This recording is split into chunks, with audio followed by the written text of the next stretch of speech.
Washington and Tehran are taking steps to revive the Iran nuclear deal.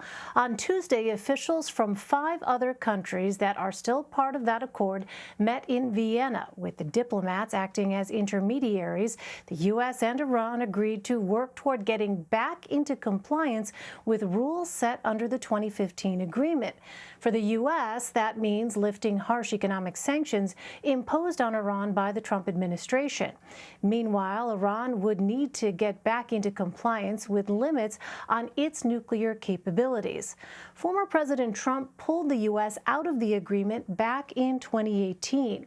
Since then, Iran has repeatedly violated its restrictions. On Tuesday, State Department spokesman Ned Price called the talks in Vienna, quote, constructive, but said he doesn't anticipate any immediate breakthroughs. Behnam Ben Taleblu focuses on Iranian security and political issues. He's a senior fellow at the Foundation for Defense of Democracies, which is a nonpartisan research institute for foreign policy and national security. Welcome, Behnam. So remind us what reason former President Trump gave for leaving the last nuclear deal with Iran. Were they violating the agreement? Well, great to be with you, Elaine. In short, the rationale given by the Trump administration was that it was an unfair deal, meaning the sanctions relief that the U.S. had given pursuant to the JCPOA, pursuant to that 2015 nuclear deal, was not commensurate with the kind of cuts which were minor and time-limited, in the view of the Trump administration, that Iran had made in its nuclear program, and therefore sanctions should be reimposed, and sanctions indeed were reimposed.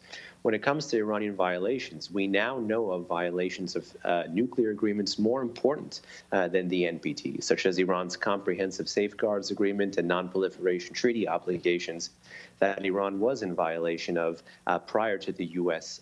Withdrawal. Also, while Iran and the U.S. were both a party to the deal in the late Obama, early Trump periods, there were select Iranian breaches, such as breaches of the heavy water reactor, breaches of stockpiling of heavy water for the heavy water reactor. It surpassed a certain kilogram cap, as well as select breaches of the R&D, or research and development, for Iran's advanced centrifuge program.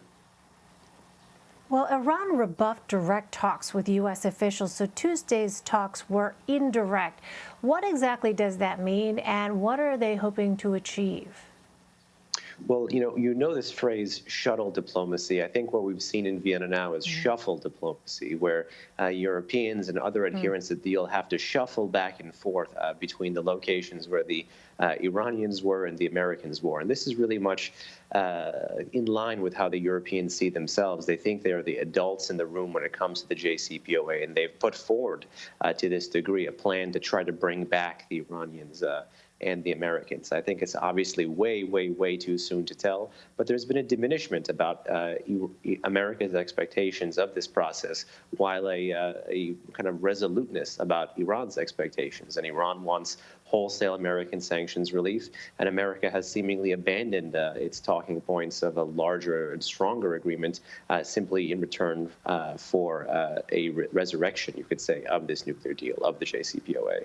Well, yeah, the U.S. says it wants Iran to bring its nuclear program into compliance first, and Iran says it will do so only after the U.S. lifts sanctions. How do you see this playing out? Well, this is definitely a major phasing problem. Something the Biden administration should be cognizant of is, as it engages in this game of nuclear chicken, it has leverage. It has leverage, ironically, bequeathed to it by its predecessor.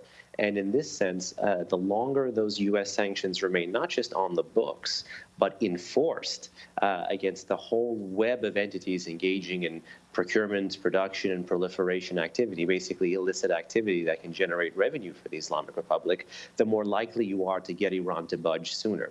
The challenge for the Biden team is that it doesn't believe it's inherited leverage. You've seen, U.S. Special Envoy Bob Malley kind of denigrate max pressure, the name of the Trump administration's policy, publicly. So they're looking to call what they're doing currently de-escalation, but I think it can lead to premature sanctions relief, and that's why skeptics are concerned. If attempts to pressure Iran with economic sanctions failed in the past, what leverage does the U.S. have in these current talks? I mean, you mentioned what's been in place here. What exactly is the framework from this point on in 2021 moving forward? Well, that's an excellent question because it's important to have a proper theory of the case. Sanctions were actually instrumental in getting Iran to negotiate this very deal, the JPOA and the JCPOA. The JPOA was the 2013 agreement. The JCPOA was the 2015 agreement. Iran's economy needed relief then from multilateral sanctions, and Iran's economy needs relief today from unilateral American sanctions. So those same forces are still there. The Islamic Republic remains an ideological regime. It only selectively modifies its foreign and security policy behavior, and those instances in its 42-year history where it has been under significant duress. So I think there is no way out but through. That's what the Biden team needs to signal to the Iranians. But as they begin to signal an interest in loosening up and talking early and often, that may give the Iranians an incentive to double down. All right, we'll continue to watch it. Behnam Ben Taleblu, thank you very much. Pleasure. Thank you.